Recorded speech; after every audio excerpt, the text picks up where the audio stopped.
let me start by asking you something. Have you ever had a moment like this in your life? You walk into a room, and everyone in that room looks at you, but not in a good way. You know that look. That was exactly the moment Cecily Hartwell experienced. That night, one of the biggest balls in London was taking place, a grand hall, gleaming chandeliers, expensive dresses everywhere, jewels, champagne glasses, and in the middle of that crowd stood Cecily, with a single dress, looking like someone who had picked the wrong fork. In short, someone who did not belong among the rest of that room. But here is the real thing. Not everyone there noticed Cecily that night. One person noticed her very clearly, Countess Dorothea. And Dorothea chose that exact moment, the very center of the crowd. That moment when everyone was talking and laughing. She turned.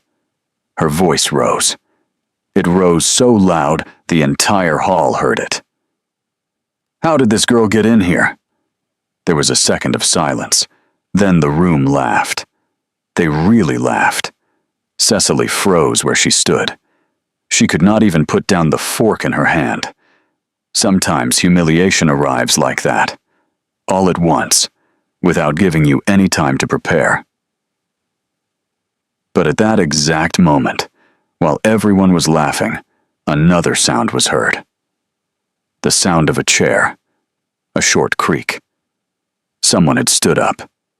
A tall man, a dark suit, a man everyone in the room recognized. Julian Ashworth, one of the most handsome and powerful dukes in London. No one expected this. Dorothea did not expect it.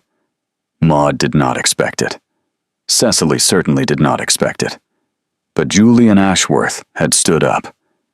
And suddenly, the room went silent. Now I will tell you the story of that night. The story of Cecily. The story of her single dress. The story of her sick father. And the story of the man who stood up in that hall. If you are ready, let's begin. Cecily Hartwell had been a very different girl 5 years ago. Truly different.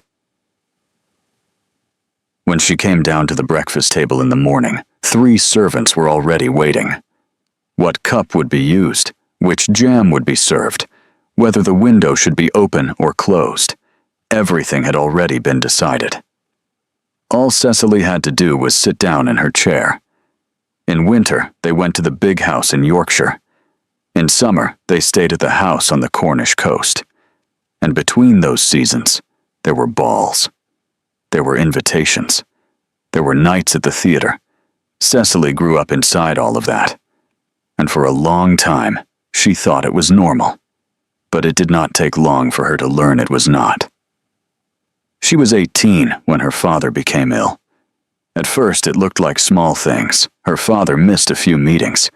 He could not get out of bed for several days. Doctors came. They left. Then they came again. Cecily did not ask questions, because she was afraid of the answers.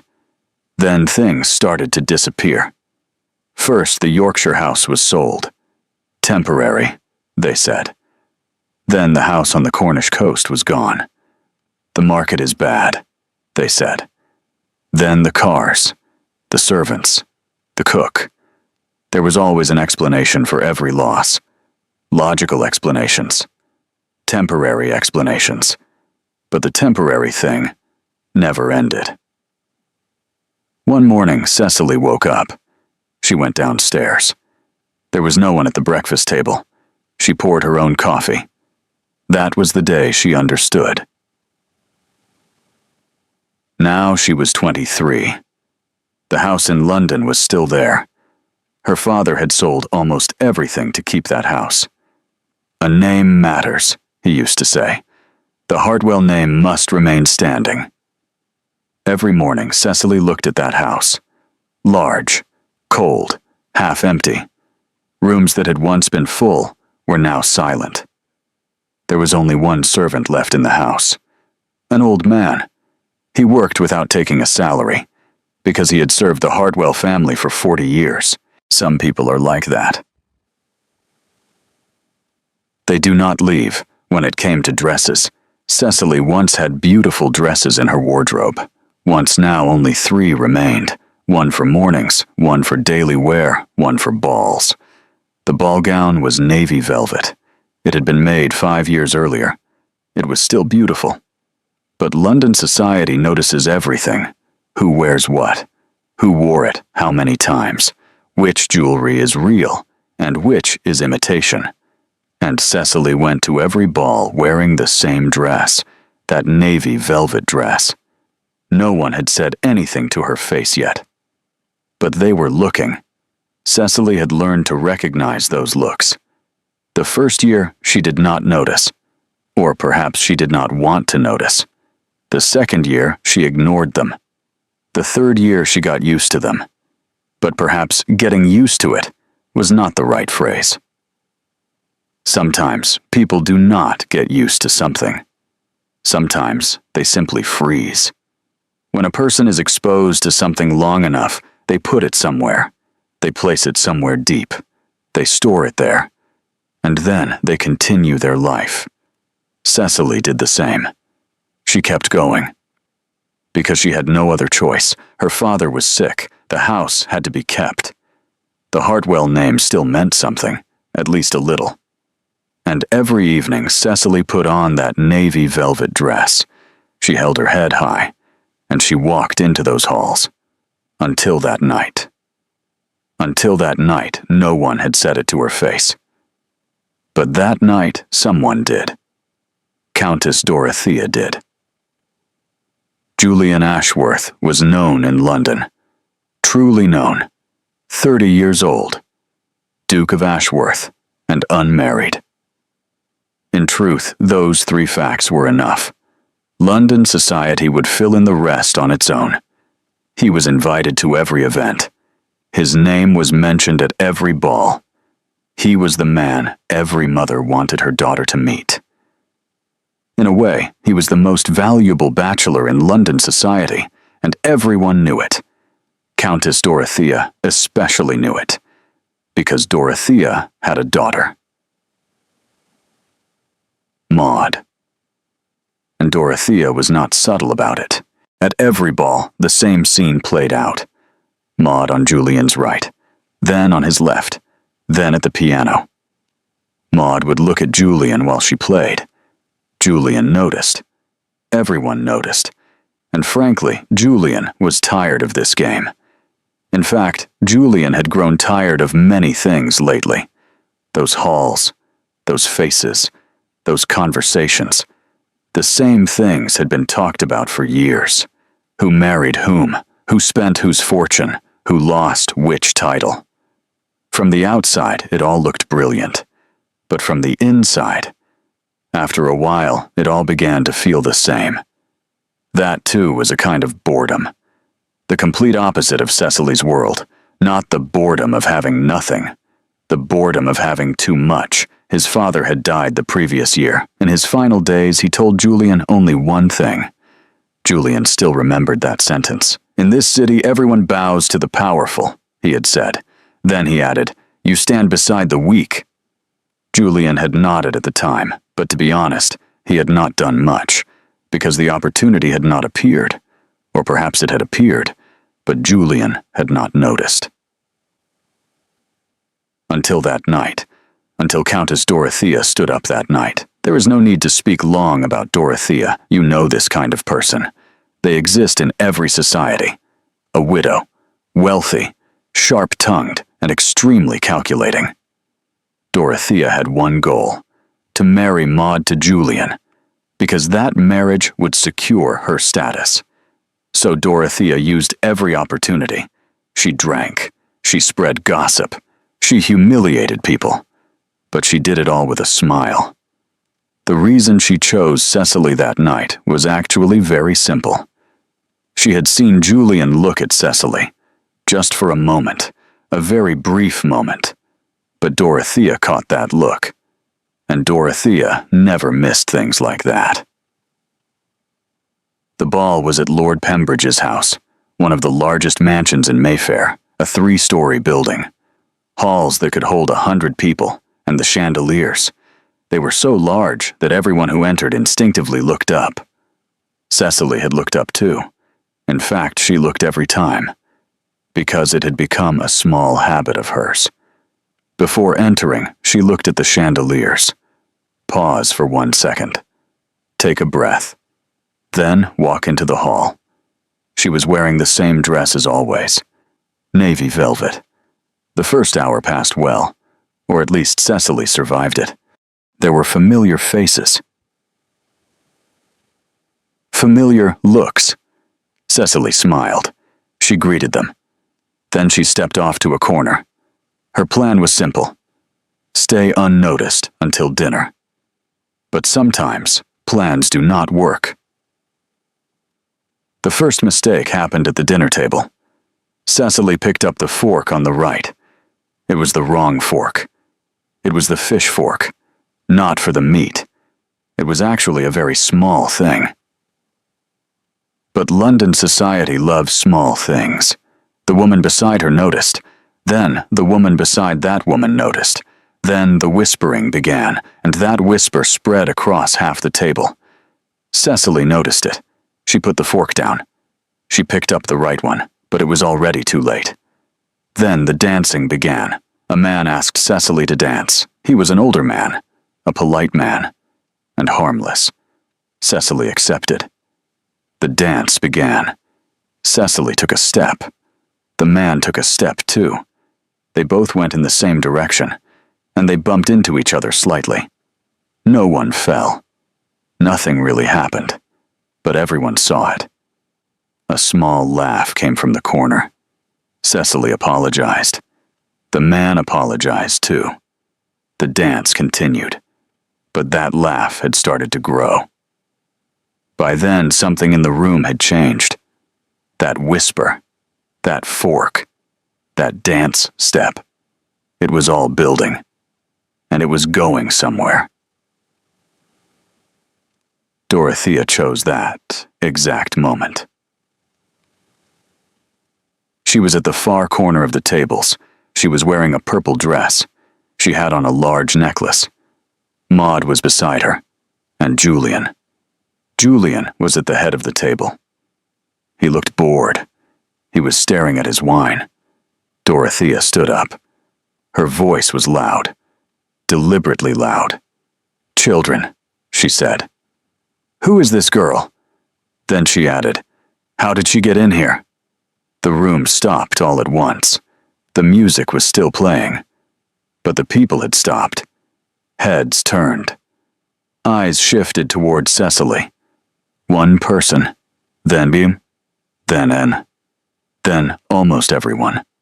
Someone laughed, then someone else, then more. Cecily stayed where she was. Something was happening inside her. She did not know exactly what it was. Was it shame? Was it anger? Maybe both. She had clenched her hands into fists without even noticing. Dorothea was still looking at her and smiling. Then Cecily did something. She did not run. At least not right away. She stood still for a second. She looked around the room. She looked at those chandeliers. She looked at those laughing faces. She looked at those tables. 5 years ago, Cecily. She had been sitting at those tables. She had grown up under those chandeliers. Then she turned. She held her head high and walked toward the door. Her steps were calm. She was not rushing, but her eyes had filled with tears. She was holding them back, but they were there. She reached the door and left the hall. At that exact moment, Julian stood up. Dorothea was startled. Maud was startled. The whole room was startled. Julian pushed back his chair. He left his napkin on the table. He looked at no one. Not at Dorothea. Not at Maud. He simply walked toward the door. And he too left the hall. It was an October night in London. Cecily walked down the mansion steps. She reached the pavement. Then she stopped. Because she did not know where to go. Actually, she had had a plan. She had hired a carriage. It was supposed to come at 11, but it was only 9, so Cecily had 2 hours ahead of her. 2 hours. She was going to wait in front of that grand mansion. Cecily laughed to herself. It was a bitter laugh. After everything that had happened, there was this, too. The door opened behind her. Cecily did not hear it, or maybe she did not want to hear it. Footsteps came closer. Then she heard a voice. "Miss Hartwell." Cecily turned. Julian Ashworth was there, without a coat. He had clearly come out in a hurry. He had not had time to get his coat. He was standing in the London cold, in nothing but his suit. Cecily looked at him, then turned away again. She looked at the pavement. "Thank you," she said. But there was no need. Julian answered at once. There was. Cecily frowned. Why? Julian did not answer that right away. Cecily turned back to him. Her eyes were still full. But now there was something else too. Anger. "You were laughing too." Julian paused, then shook his head. "No." One word. Flat, clear. Cecily answered immediately. Everyone was laughing. I was not. I did not see you. Julian thought for a brief moment. Because you could not look, he said. You left too quickly. There was silence. 2 people stood on the pavement. Around them was the sound of London at night. Carriages in the distance. Voices. But silence between them. Cecily spoke again. Why did you come out? She paused. Really? What was the reason? Julian waited a second. Then he began to explain. He spoke about his father. He told it briefly. His final days. That room and that single sentence. In this city, everyone bows to the powerful. Then the last thing his father had said. You stand beside the weak. Julian had remembered that for years, but he had never done it, because the chance had not come. Or maybe it had, but Julian had not seen it. Then he looked at Cecily. Tonight I saw it, he said, and I could not stay seated. Cecily listened to him. Then she let out a short laugh, out of disbelief. So I was an opportunity, she said. For you to carry out your father's last wish. Julian shook his head at once. No. Cecily narrowed her eyes. Wasn't I? This time Julian spoke more slowly. No. He paused. If you had been an opportunity, I would not have come after you. Cecily said nothing. Julian continued. An opportunity is not searched for. It is found. Used. And left behind. Then he looked at Cecily. I did not come here to leave you behind. Cecily heard that sentence, and something moved inside her. Did she want to believe him? Maybe. Did she believe him? Not yet. But she was listening. When the carriage arrived at 11, Cecily got in. Then she lowered the window. Lord Ashworth, she said, you did a good thing tonight. She paused. But you will not need to do it again. Julian looked at her. His answer was brief. I will decide whether I do. The carriage pulled away, and Cecily left. Julian stayed. There, without a coat. In the London cold. In London, a secret never lived long. At most 1 night. By morning, everyone knew. When Cecily came down to the breakfast table that morning, old Thomas the servant was in his usual place, but something was different. Thomas said nothing, but his face did. You know that expression. I heard something, but I'm not asking. That expression. Cecily noticed it, but she said nothing either. An hour later, the first note arrived. A small envelope. A woman's handwriting. Cecily opened it. The note was very short. What happened last night was very bold. Julian Ashworth followed you out. The whole of London is talking. Be careful, my dear. There was no signature. That day, 3 invitations arrived. That was not normal. Normally, Cecily got 1 invitation a month, sometimes none at all. But that day, 3 had come. And all 3 came from houses where Julian Ashworth's name was often heard. That was how London worked. Something a man did became a woman's story. In another part of the city, Dorothea had gotten up very early that morning. Actually, she had not gotten up. She had never slept at all. The way Julian pushed back his chair, the way he walked toward the door, it had not left her mind all night.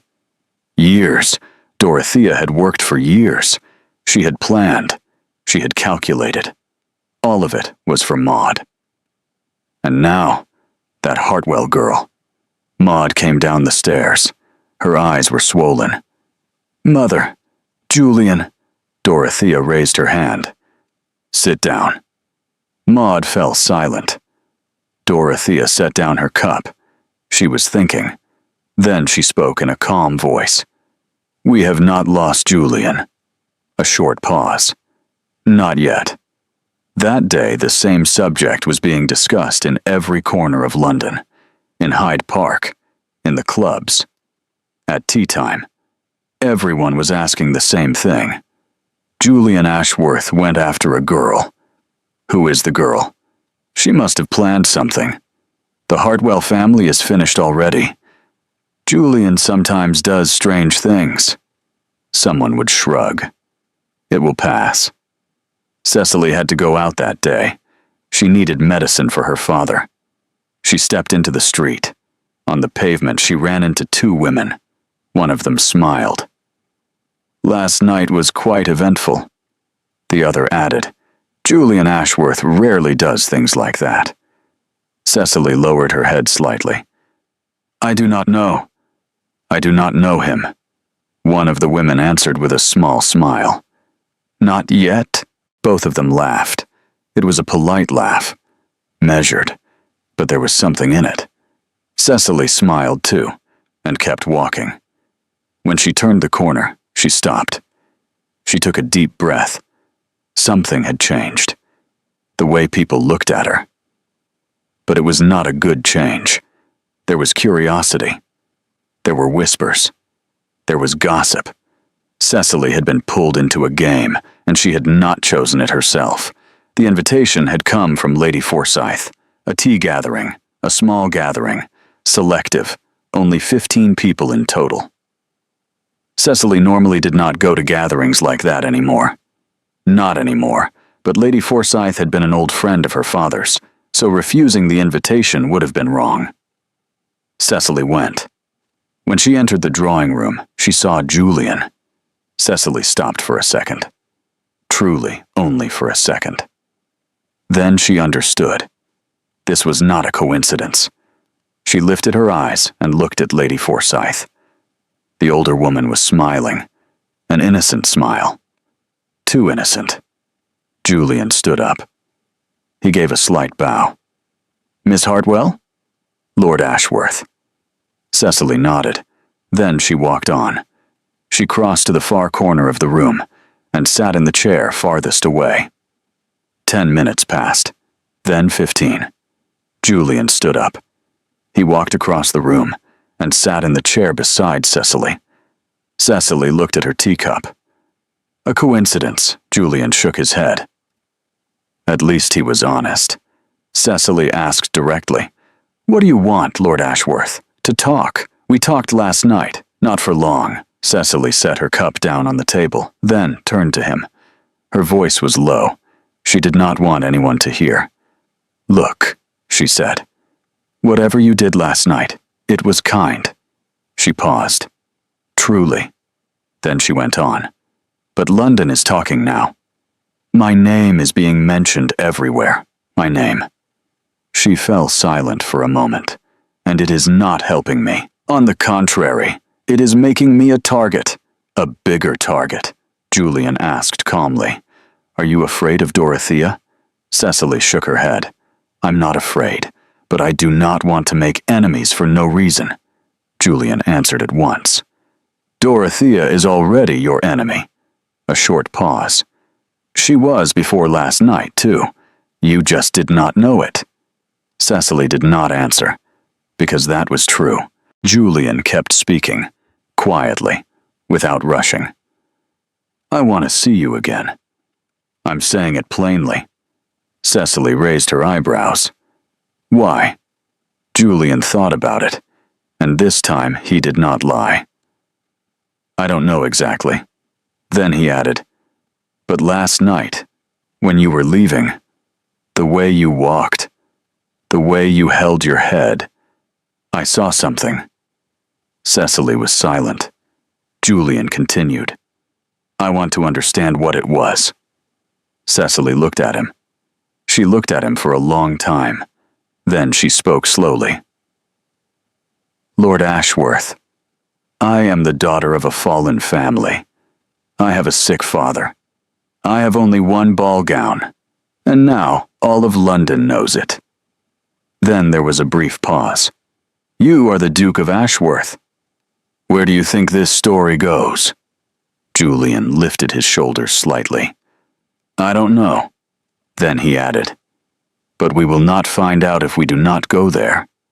Cecily looked at him for another moment. Then she stood up. Good day, Lord Ashworth. Julian did not stand. He did not follow. He stayed where he was, sitting there with his cup in hand. As Cecily walked toward the door, he did not call after her. He only watched.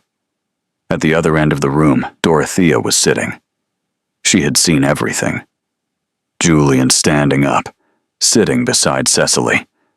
That quiet conversation, Cecily getting up and leaving, and the look in Julian's eyes.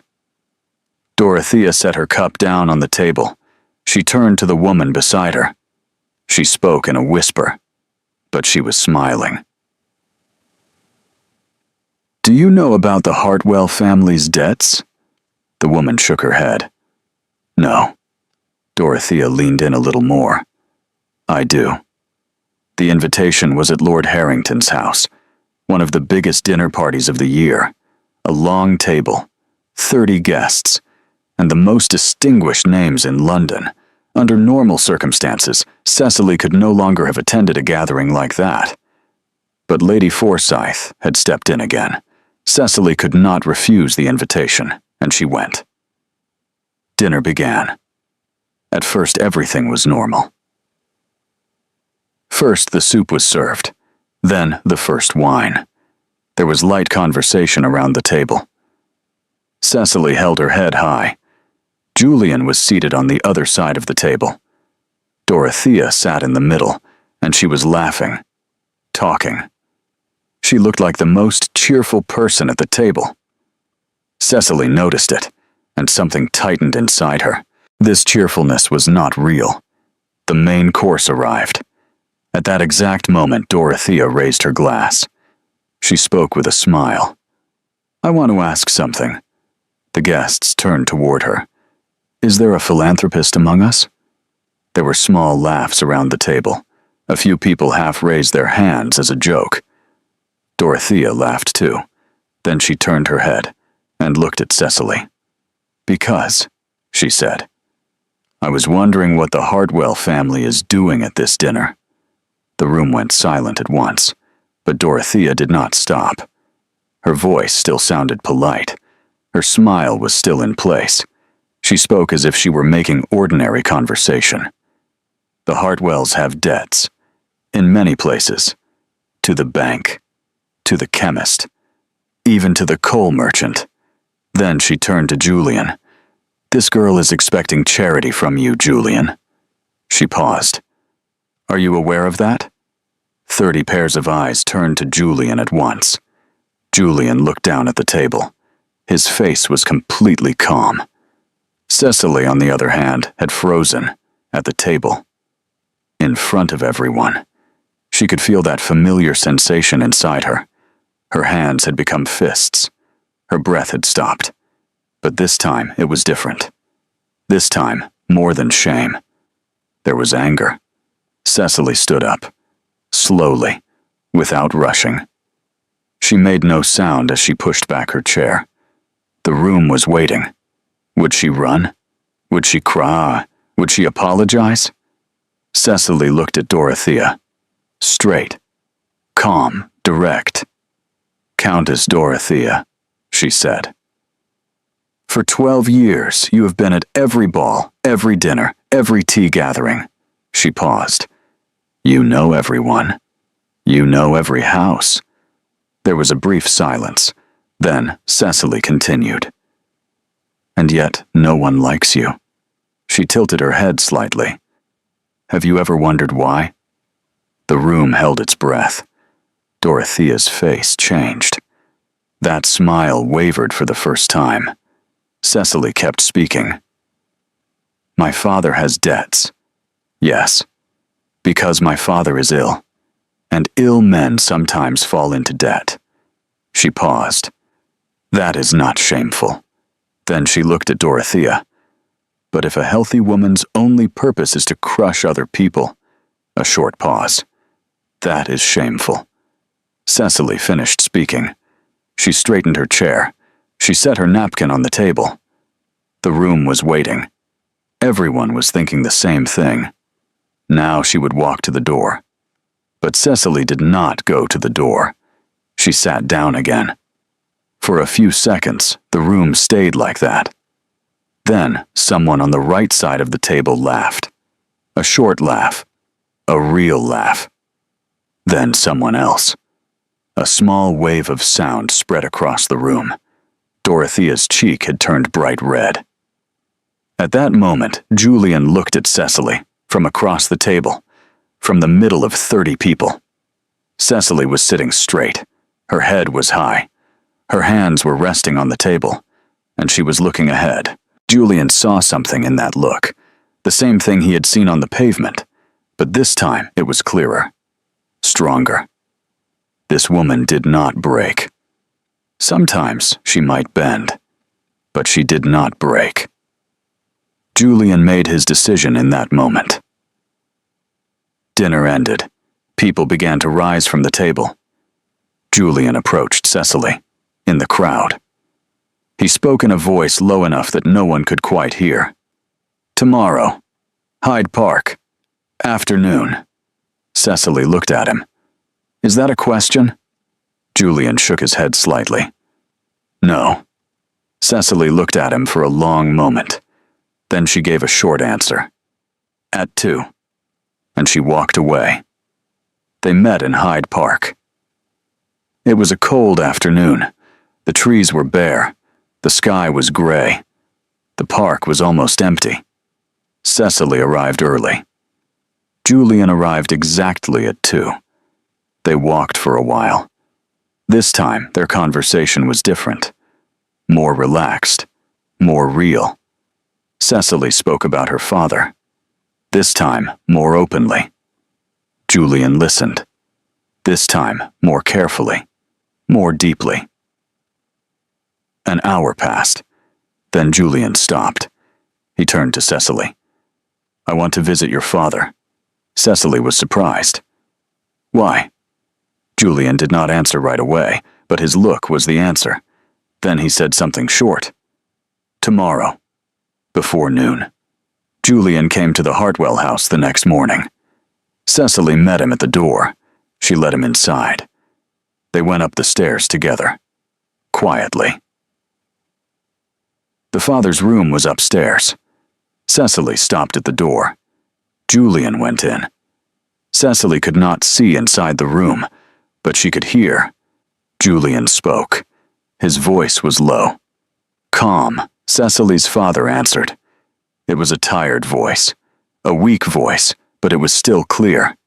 Cecily could not fully understand what they were saying. It was not the words she heard. It was the tone. Then there was silence. A long silence, and Cecily heard something. Her father was crying. Softly. You know the way men cry. They try to hold it in, but they cannot. That kind of crying. Cecily knew that sound. She had heard it at her mother's funeral. She had never heard it again until now. Cecily's eyes filled with tears. She covered her mouth with her hand. She leaned against the wall. Inside the room, Julian said something. One single sentence. Very quietly. Then Cecily's father laughed. In the middle of those tears, a broken but real laugh. When Julian came out of the room, Cecily was still leaning against the wall. The two of them looked at each other. Julian did not speak. He only looked. Cecily did not speak either, but her eyes said everything. They walked down the stairs together. They went into the small sitting room. The old servant Thomas brought tea. His hands were trembling, but he was smiling. They sat down. There was silence for a while. Then Julian turned to Cecily. Cecily. He said her name, for the first time. Cecily lifted her head. Yes. Julian waited for a short moment. I have not asked yet. Cecily smiled. I know. Then she added, but my answer is yes. Julian looked at her. That man who had been bored for years, the man whose every night had been the same. He smiled, truly, sincerely. The wedding took place in March. That year, it was the only thing London talked about. The Duke of Ashworth and the Hartwell girl, that girl with one dress, the girl who used the wrong fork, the girl who had been humiliated in front of everyone at that ball. Now she was the bride at the most magnificent wedding London had seen that year. Cecily did not wear the navy velvet dress that day. She had a new dress. White long. One of the most beautiful wedding dresses London had ever seen. But there was a small detail. On her sash, there was a thin strip. Navy velvet.